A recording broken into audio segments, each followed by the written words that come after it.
semuanya, perkenalkan nama saya Jihan Marcel Alphonse. Saya dari kelas 6B. Sekarang saya akan menjelaskan tentang budaya yang ada di Maluku, yaitu Sasi. Dan saya juga akan menjelaskan beberapa bagian dari Sasi. Sasi adalah adat yang ada di negeri Haruku atau Pelesona Nanoroko. Sasi adalah larangan untuk tidak mengambil sumber daya alam sebelum waktunya. Sasi biasanya dilakukan selama 3 bulan. Sasi terbagi menjadi 2 bagian, yaitu sasi darat dan juga sasi laut. Tempat yang terdapat ikatan sasi akan dijaga oleh kewang, dan tugas kewang adalah untuk menjaga agar sumber daya alam tidak digunakan atau tidak diambil sebelum waktunya. Berikutnya adalah 4 klasifikasi sasi. Jadi 4 klasifikasi tersebut terdiri dari sasi perorangan, sasi umum, sasi agama, dan juga sasi negeri atau sasi desa. Berikutnya adalah satu informasi penting ini, yaitu dalam kegiatan sasi terdapat upacara buka sasi dan juga upacara tutup sasi.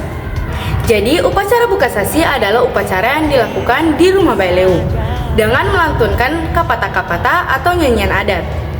Menjelang masa buka sasi, anak-anak kewang serta perangkat pejabat negeri mengadakan pertemuan. Ketika hari yang disepakati tiba, mereka, yaitu anak-anak kewang, juga kewang atau kepala kewang, akan mengelilingi kampung atau pelosok-pelosok, dan nama Teon atau nama asli kampung diteriaki oleh kepala kewang atau kewang besar. Setelah itu, mereka akan meniup tahuri dan kewang meneriaki kata, yaitu Puasiloteas Totomulalo Otum Kutum, yang artinya sasi kini terbuka.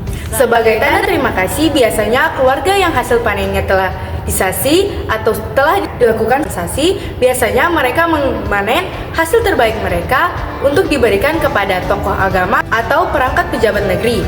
Dan hasil-hasil tersebut dibawa ke rumah Baileu, kemudian diantarkan ke rumah tokoh-tokoh agama dan ke rumah pejabat-pejabat. Setelah itu adalah penjelasan dari upacara tutup sasi. Pada malam yang disepakati, para anak-anak kewang dan juga kewang atau kewang besar mengelilingi pelosok-pelosok kampung, dan kepala kewang atau kewang besar mulai meneriaki kata Teon atau nama asli dari negeri. Setelah nama asli negeri atau Teon ditabaos atau diteriaki, anak-anak kewang mulai meniup tahuri atau kerang yang membunyikan suara yang syahdu namun mengandung mistis.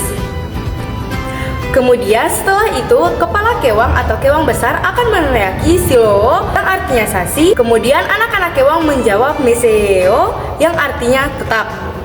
Sejak malam itu pun sasi resmi dilakukan dan kewang mulai menjalankan tugasnya, yaitu menjaga sumber daya alam agar tidak diambil sebelum waktunya.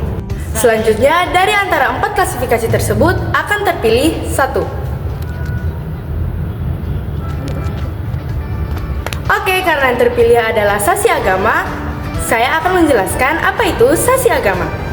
Sasi agama adalah sasi yang ditetapkan oleh pemuka agama. Sasi ini biasanya disebut sasi rohani atau sasi kepercayaan.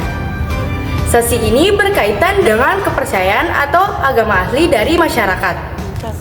Sasi ini juga erat kaitannya dengan roh leluhur dan kekuatan alam semesta di masa lampau. Salah satu contoh sasi ini adalah sasi atas labuhan atau lautan. Sasi ini biasanya dilakukan selama 1-2 bulan. Selanjutnya adalah sanksi dari pelanggaran adat sasi.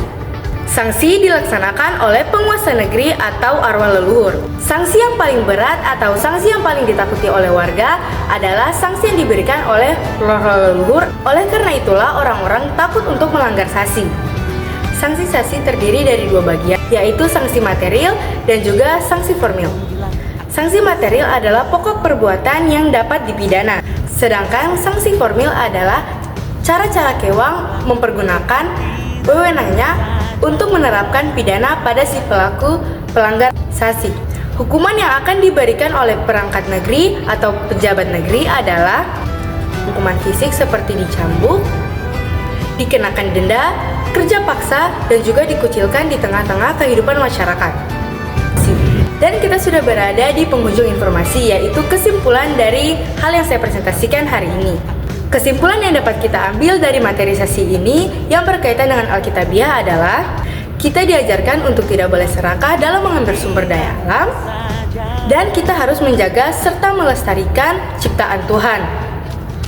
Serta yang terakhir adalah kita harus menghargai adat istiadat yang ada di sekitar kita, Karena jika adat istiadat tersebut tidak dilakukan atau tidak dihargai, kita akan dikenakan sanksi atau juga hukuman yang kita dapat jika kita melanggar sasi atau adat-adat tersebut.